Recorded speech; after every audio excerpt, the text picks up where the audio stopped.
Do soulmates exist? It doesn't matter if soulmates exist. Maybe they do, maybe they don't. I don't know for sure. No one knows for sure. The reason why you're asking that question is because you're hung up on one girl. You're thinking that you need to get this one girl. You need to get that kind of thinking outside of your head. You shouldn't be asking that question. You should be thinking, how can I create a lot of options for myself as a man, and how can I get what I want? If you're getting the woman that you want, does it matter if she's your soulmate? It doesn't really matter at all.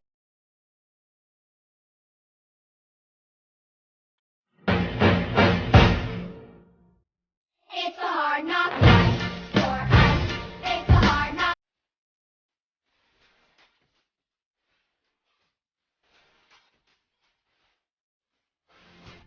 Let's say I'm talking to a man who's not objectively handsome or particularly tall, maybe a client of mine, and he's been struggling with getting more dates or finding the right kind of woman, and I tell them, own it. Own your flaws, whatever you can't fix feature. What it means is simply accept it and take action, because you can only change so many things. Love it, leave it, or change it. I can't change the fact that I'm ginger. Yes, I could dye my hair black, and I have done so in my teenage years. Terrible, right? But that's not going to make me more attractive. What's going to make you more attractive to the right kind of women is learning how to communicate more effectively, being more confident, building your status in her eyes in a very authentic and respectful way. And that's for sure learnable. You little stupid ass bitch, I ain't fucking.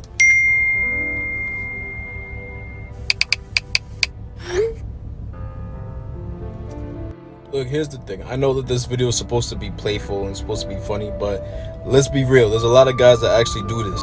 Fellas, kings, if you see yourself texting your girl right away after she hasn't texted you for like 12 hours, bro, I'm gonna need you to do this. I'm gonna need you to use your time productively so that you're not constantly thinking about what your girl's doing while she's not texting you. Listen, your girl could be doing a lot of things. She could be busy, she could be sleeping, or she's actually getting her back blown up by Tyrone.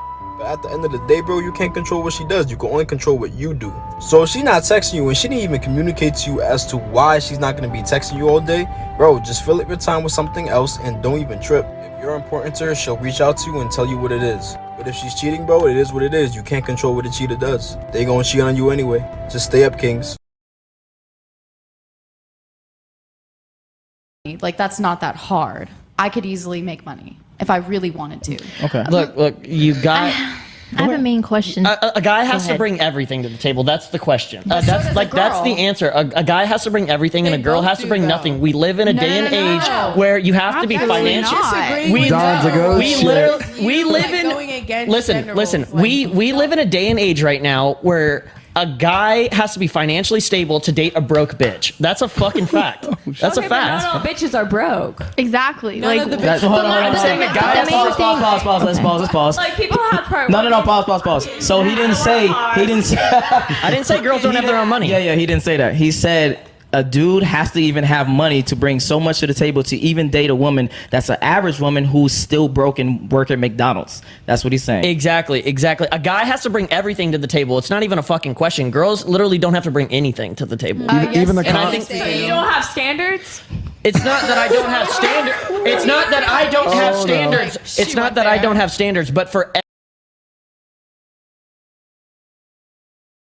This is why you should never settle. Of course, when you're in a long-term relationship with a person, it's very difficult to let go of them, even if they're no longer the person that you once fell in love with. If you've done everything you can to try and keep the relationship afloat, if you've done the work on yourself, but the other person neglects to contribute to the relationship, by settling and staying with them, you submit yourself to a lifetime of unhappiness. It is difficult, and it does take two people to tango. So if the other party is completely unwilling to try and fix their end of the bargain, you're going to have to leave. If you don't, the problems don't magically disappear, and happiness doesn't just manifest itself. Things take work in life. All great relationships are built upon a foundation of overcoming challenges together, keeping the other person's interest and happiness in mind, as well as keeping yourself happy.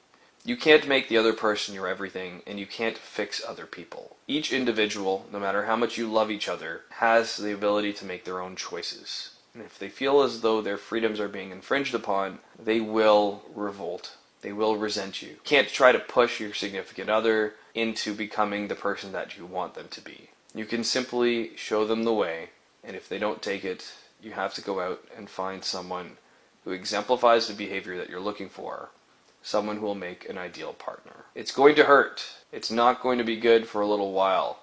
The temptation to get back together will be there.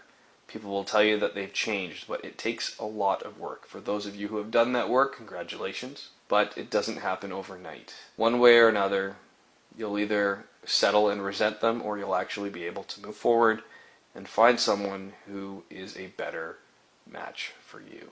I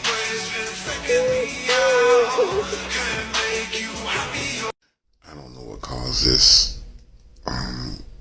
The situation you're in, it sucks, man. I mean, my heart goes out to you, man. For all the men that have been down this road before, we know what you're going through. Been there. Sucks, man. I would like to say it gets better, though. But going forward, man, you're going to have to do us all a big solid and never do this again. Don't give them that kind of power. Don't give it to them. They don't deserve it. They don't know what to do with it. They don't deserve it, man. They don't deserve you. You're a great person, I bet. So, just take care of your son and be a happy, healthy man. You'll do okay. Good luck out there. Peace.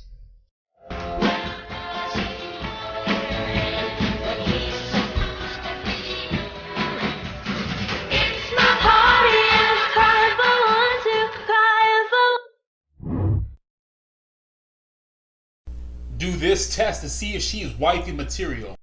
Bring her out to a restaurant, even McDonald's. When you guys are sitting down, tell her to go get you some water. Hey baby, go get us some water real quick. 1, if she says no, you got 2 legs.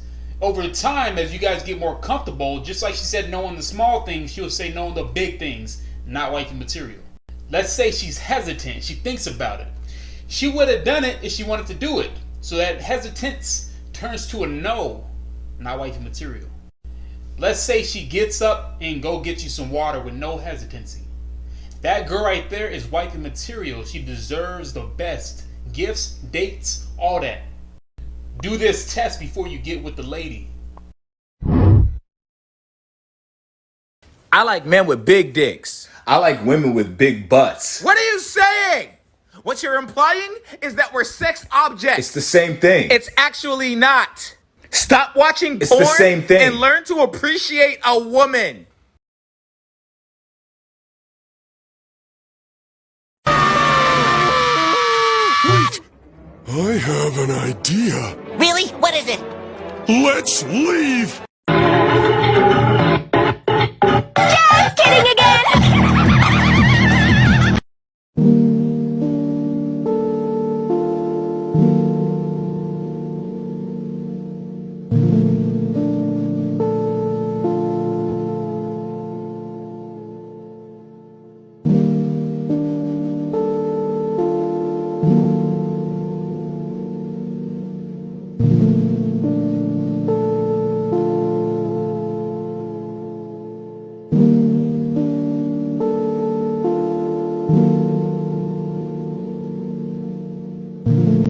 Alright, so you want to know how to approach girls in their friend group.